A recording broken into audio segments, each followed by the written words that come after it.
This is that video. We are finally at that time of the year, and this is going to be the last video of this year. I'm so glad that you've made it this far. Feel blessed to have you with me.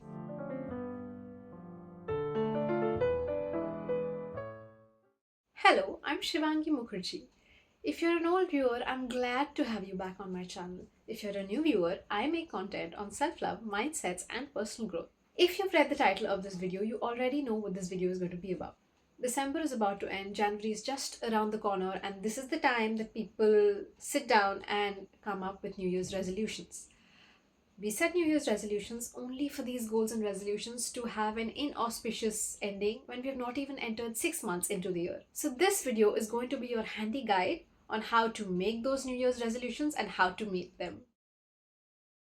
If you want to have New Year's resolution in place, the first part is going to be making a plan. Put pen to paper or finger to phone, whichever it is that you prefer, and create a rough draft of what it is that you wish to achieve.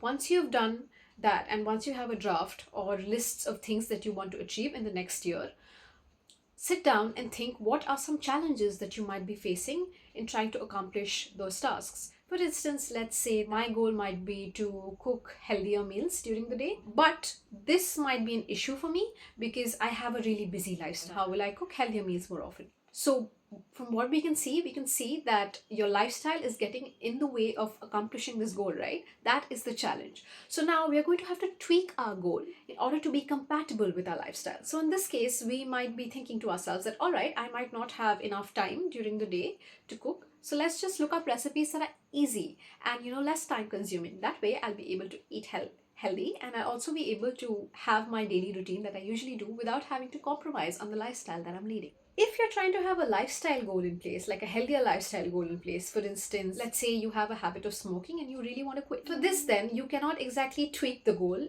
you have to tweak the lifestyle. So in this case, if the bad habit is smoking, let's say you take your packet of cigarettes and let's say you have a habit of smoking every 2 hours. So take that packet of cigarette and keep it in a place that is really difficult for you to reach. You might want to lock it up in a drawer or keep it on the tallest cupboard in your house or the highest shelves in your house, anywhere that makes it difficult for you to reach. Yes, if you have the habit, you will get through the locked drawers and the tallest shelves in the house. But if you have the habit of smoking, you'll also realize that doing all of that, opening the locked drawers, reaching the highest shelves, this is really uncomfortable experience for you every time you want to get to it. The mechanism you've put in place in order to quit makes it uncomfortable for you to smoke in the first place. So you have a bad habit, try to make the bad habit inaccessible or uncomfortable for you to repeat. Now, this is one example. You think about your goal because everyone's goal is going to be personal. So you think about your goal and think what is that goal that you want to accomplish and what are some challenges that might get in your way, and then tweak your goal or your lifestyle accordingly. Your plan should factor in the challenges you might be facing and still have a way to work around that. Now that you've made a plan that factors in the challenges you might be facing while accomplishing your New Year's resolution, let us now come to the second part of keeping the New Year's resolution, that is goal setting. Your goals need to be envisionable.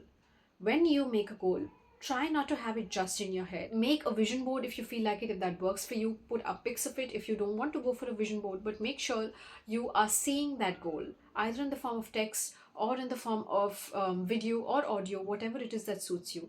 If you have a goal just in your head, chances are you're going to forget about it. But if you keep seeing it again and again, you are going to subconsciously register that this is something that you wanted to work on. For instance, there's this one thing that a lot of us did as children. Whenever we tried to mug up something, which is not the greatest way of learning, but whenever we tried to mug up something, some people would write it down, some people would go over it again and again. Again, writing it down makes you realize what it is that you're trying to mug up. It's sending a message to your brain and your brain is registering what it is that you're writing down. Same thing with going over something again and again.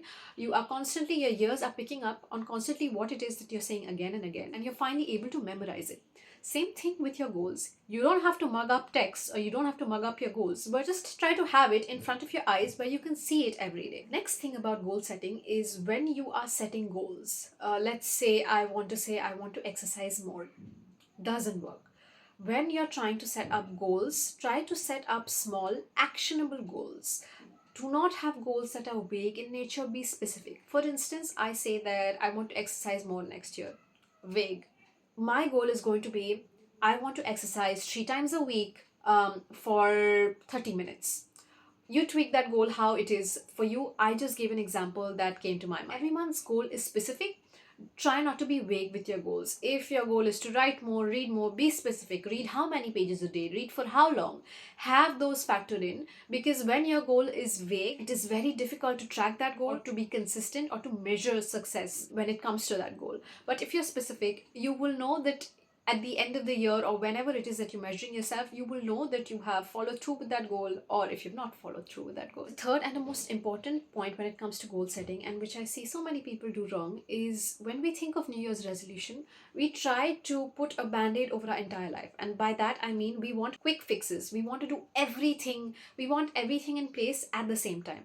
I hate to break it to you, that is not how it happens. You need to deal with one goal at a time. Do not try to overwhelm yourself with goals. Do not say, I want a healthy lifestyle, I want to ace it at work, I want to have my finances in place. Those are big goals, and all by the end of 2025. All of it might not happen. Maybe one of it happens. When you overwhelm yourself with so many goals, chances are that none of it might happen. You don't want to do that. Take it one baby step at a time. Let's say you have all of these goals. You want a healthier lifestyle, you want to ace it at work, and you want your finances in place. So set timestamps for it. Let's say embark on your healthier lifestyle journey in January, and you embark acing it at work in the month of March. And you begin keeping your finances in place in the month of, you pick, maybe July, August. But this gives you time to get adjusted to one goal which you are trying to inculcate in your life, and not just bombard yourself with these new habits which will be very difficult for you to wrap your head around initially. So make sure you have one goal in place. You begin with that one goal and you're following through with that one goal before you try to enact other goals. Once your mind is used to following through with that goal, it'll be easier to introduce a new goal, and then another goal, and then another goal, but gradually and over a period of time. But doing it all from day one is going to overwhelm you, and chances are you might not accomplish any of those goals. The third step of keeping your New Year's resolution is goal follow through. That is how you follow through with the goals that you have in the first place. This is the most important bit. If you set your goals and you have a vision board up there, or you have journaled somewhere, this and this is what you want to accomplish, and you've done nothing about it, then it's not going to work for you. You need to act on it. And when you act on it, make sure that that goal is easy for you to act on in the initial stages. Let's say I want to exercise more, but I don't feel like going to the gym. Fine, cut yourself some slack.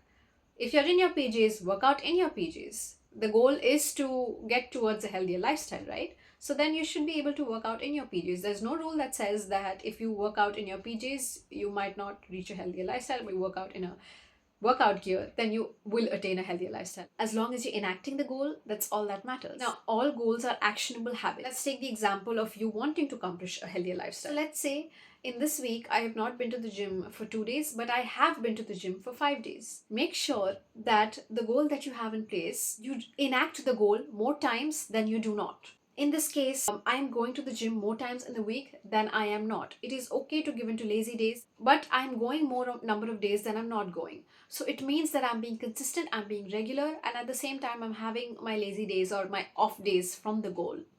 Point number 3 when it comes to goal follow through is to diligently track your progress. In order to track your progress, again, you can do this very traditionally by maintaining a journal and keeping check of the habits that you are performing, the habits that you're not, the days that you're performing the habits, the days that you're not. You can also do it digitally as well. There are many apps out there that help you do just that. It is okay for you to slip up once in a while, but make sure you are not staying in that position. When you have been consistent with your goal, it is very important to reward yourself. And rewards can be small. It doesn't need to be a huge fancy thing. You can maybe give yourself a day off, maybe order in from outside. It can be anything that you want. Rewarding yourself is a way of giving a pat on your back for doing the goal enough number of times and appreciating yourself for getting there. Now, this point that I'm about to share is probably the most important point in this video. Delegate goal follow through. It is not always possible to be responsible for everything. It gets exhausting. Chances are that you might slip up more often than not. Chances are that you might be facing difficulties in reaching your goals when you try to overwhelm yourself with all the nitty-gritties of trying to keep that goal. For instance, my last talked about example, a healthier lifestyle, right? So healthier lifestyle, it'll need good food. It'll need for you to factor in a good amount of rest time for yourself. It'll need you to exercise daily and do all of this consistently. Now, when I say eat good, there's also the nitty-gritties, having to plan out what groceries to buy. your calorie counting, how much you should be eating, how much you should not be eating. All of this is very tiresome. 2 months in, and you might just say, you know what, it's just too much for me. I just can't do all of this. Because you have other goals in place, just because it might just burn you out. So in this case, delegation comes in hand. Delegation means having an accountability partner. Delegate your goal financially or by having invested in personal relationships. I'll talk about the finance bit first. So in this case, if let's say that I'm struggling with meeting my goal of having a healthier lifestyle, I could hire a personal trainer or a nutritionist. My nutritionist will tell me what groceries to buy. I no longer have to use my brain cells for it. I'll just have to go out and buy it. Or I could just sit at home and order it in. When it comes to exercising, I don't have to do my research or figure out what exercise I need to do. I can just hire a personal trainer and they'll tell me what exercises I need to do.